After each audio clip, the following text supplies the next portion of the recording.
Channel सागर भक्तिमाला में आपका स्वागत है। जन्माष्टमी के शुभ अवसर पर श्री कृष्ण के जीवन से जुड़े हुए तमाम रोचक तथ्य सुनने और पढ़ने को मिल जाते हैं। उन्हीं में से कुछ तथ्य मैं बताने वाली हूँ, तो इसको पूरा सुने। भगवान श्री कृष्ण को श्री हरि का 8वां अवतार कहा जाता है। माना जाता है कि भगवान कृष्ण नारायण का पूर्ण अवतार थे। धरती पर जन्म लेने के बाद कृष्ण अवतार में उन्होंने बहुत सी लीलाएं की।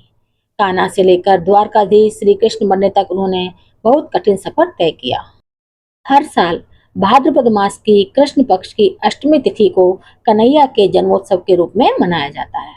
इस बार जन्माष्टमी 16 अगस्त को पड़ रही है।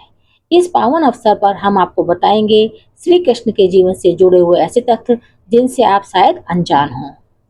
भगवान कृष्ण के कुल 108 नाम हैं, जिनमें कान्हा, कन्हैया, गोविंद, गोपाल, घनश्याम, गिरधारी, मोहन, बांके बिहारी, माधव, चक्रधर, देवकी नंदन प्रमुख हैं। देवकी की 7वीं संतान बलराम और 8वीं संतान श्री कृष्ण थे। कंस वध के बाद श्री कृष्ण ने माता देवकी की विनती पर अपने बाकी के 6 भाइयों, जिन्हें कंस ने मार दिया था, उनसे माता देवकी को मिलवाया था। इसके बाद उन्होंने उन भाइयों को मुक्ति दे दी थी। भगवान श्री कृष्ण ने ब्रज 17 वर्ष की आयु में छोड़ा था।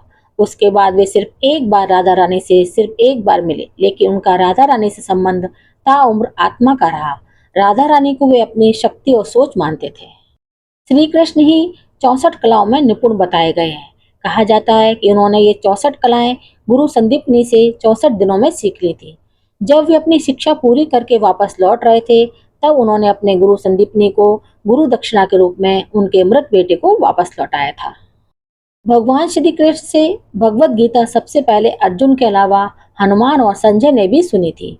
हनुमान कुरुक्षेत्र के युद्ध के दौरान अर्जुन के रथ में सबसे ऊपर सवार थे। कहा जाता है कि श्री कृष्ण की कुल 16,108 रानियां थी। वास्तव में उनकी 8 पटरानियां थी। उनका नाम रुक्मणी, जामवंती, सत्यभामा, कालिंदी, मित्रविंदा, सत्या, भद्रा और लक्ष्मणा थी। बाकी सभी को उन्होंने पत्नी का दर्जा दिया था, क्योंकि भौमासुर ने उनका अपहरण कर लिया था। जब श्री कृष्ण ने उन्हें भौमासुर से मुक्त कराया, तो वे कहने लगी कि अब हमें कोई स्वीकार नहीं करेगा, तो हम कहाँ जाएं। इस पर भगवान श्री कृष्ण ने उन्हें पत्नी का दर्जा देकर स्वीकार कर लिया था और जीवन भर उनकी जिम्मेदारी उठाई। श्री कृष्ण के हर काम के पीछे जन कल्याण की मंशा और संसार के लिए एक संदेश छिपा रहता था। श्री कृष्ण 125 साल तक जीवित रहे। उनके अवतार का अंत एक बहेलिया के तीर से हुआ था। माना जाता है कि वो बहेलिया पिछले जन्म में बाली था। जब भगवान राम ने बाली को चिपकर मारा था, तो भगवान राम ने कहा था कि अगले जन्म में मेरी मृत्यु भी तुम्हारे हाथों होगी। इसके बाद जब द्वापर युग में नारायण कृष्ण बनकर आए, तो वे जब एक पेड़ पर बैठे थे, तभी बहेली ने उनके पैर में बने एक निशान को चिड़िया समझकर तीर चलाया। वो तीर कृष्ण के पैर में लगा और उसके बाद उन्होंने शरीर त्याग दिया था। श्री कृष्ण के शरीर का अंतिम संस्कार नहीं हुआ था। उनका शरीर देह धारण के बाद ही स्वयं प्रज्वलित हो गया था। यह केवल देवताओं और अवतारों के साथ होता है। कृष्ण के बारे में यह भी कहा जाता है कि कृष्ण ने भूलोक या भूलोक से प्राप्त अनाज से 3 बार भोजन ग्रहण किया था। एक सुदामा से, दूसरा द्रौपदी से और तीसरा विदुर से।